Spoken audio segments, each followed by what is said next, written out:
What actually happens when you mix extreme isolation with $500,000? Well, in this explainer, we're diving into a genuinely fascinating social experiment that pushes the absolute limits of human endurance, sanity, and financial temptation. Just imagine stepping into a room completely cut off from the outside world for a chance to win $500,000. Now, I know what you're thinking. It sounds like a total dream scenario, right?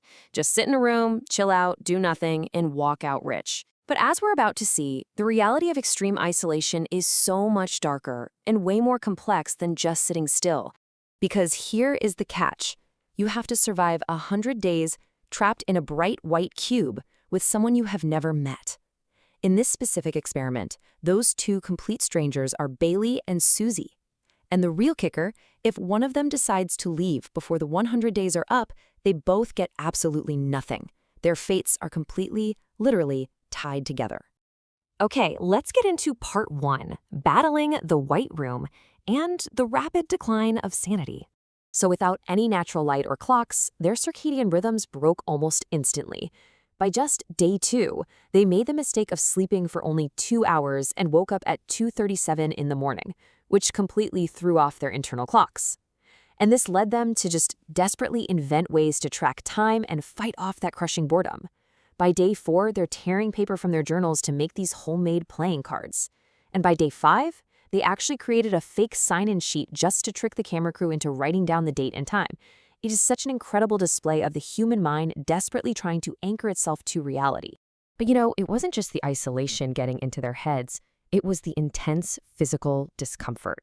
I mean, they were subjected to these constant, blinding lights that physically stung their eyes late at night.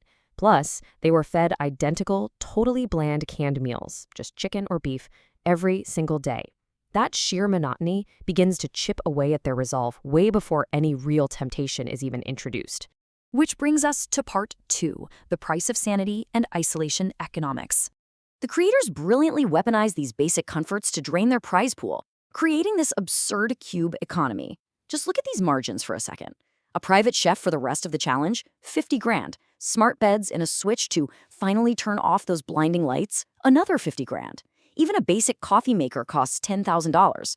See, the creators understood that in a sensory deprivation chamber, a simple luxury like flavor or just darkness becomes infinitely more valuable than real-world cash. Now, credit where it's due, they actually held strong early on. They flat out rejected the private chef on day 10, and stunningly, they even turned down the comfortable beds and the light switch on day 20. But, everyone has a breaking point. By day 30, they finally caved. They spent $20,000 of their prize money just to taste a cup of coffee and read the Harry Potter books. The sheer deprivation made a 10 grand coffee maker seem like a totally reasonable investment for their sanity. But they also fought back in some seriously amazing ways. On day 40, they were gifted a TV, but any movie they wanted to watch on it cost 10 grand each. They refused the offer. Instead, they basically MacGyvered the TV. They ripped a loose piece of scrap metal wire off the wall, frayed it with a knife, plugged it right into the antenna slot, and miraculously picked up a local digital channel. Suddenly, 2 people trapped in a white room became absolute superfans of a random local car race. It was just a brilliant, totally free escape from their purgatory. Moving on to part 3, the paradigm shift and the pivot of regret. So, they get offered a mystery box for $50,000. Playing it safe and assuming the creators were just trying to trick them, they rejected it. Only to sit there and watch the box open, revealing it contained their 50 grand cash back, making it completely free, plus 2 free real-world Teslas. And wow, this singular moment of intense regret just completely broke their frugal mindset. Missing out on her absolute dream car haunted Susie. She complained about it for 9 days straight, saying it literally made her feel physically sick. It perfectly shows how the fear of missing out can actually become way more painful than the isolation itself. Driven by this profound fear of missing out again, on day 70, they abandoned all restraint. The creators offered a massive bundle of everything they had previously rejected: the smart beds, the chef, all the movies, spices, and a brand new mystery box. But it was a blind bid. Terrified of losing out, they aggressively bid exactly $100,101 just to secure those comforts and make sure they didn't miss another Tesla-level prize. And as you can see, the psychological warfare was incredibly effective. Between that mega buy, a 20 grand, 10-minute family visit on day 50, and their coffee and books, the Cube economy successfully extracted roughly $140,000 from them, whittling their potential $500,000 down to about 360 grand. Which brings us to the climax in part 4, the final dilemma and the ultimate trust test. You'd think buying all those luxuries would make them happy, right? Nope, the exact opposite happened. By day 99, they were desperately sick of each other. Bailey was throwing these wild one-man raves at 3 a.m., while Susie was just trying to escape the noise. Susie was even secretly hiding the Monopoly dice just to avoid playing the game with him anymore.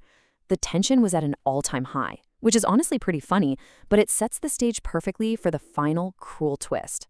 On the final day, right before they can walk out those doors, they are blindfolded and forced to play a high-stakes psychological game to determine who gets the remaining money. It's a textbook application of the prisoner's dilemma. So it all came down to a classic split or steal mechanic. Here are the rules. If they both choose split, they divide the remaining $360,000 equally, getting about 180 grand each. But if one chooses steal, they walk away with everything, leaving the other person with zero. And if they both steal, well, they both walk out empty-handed after 100 days of total torment.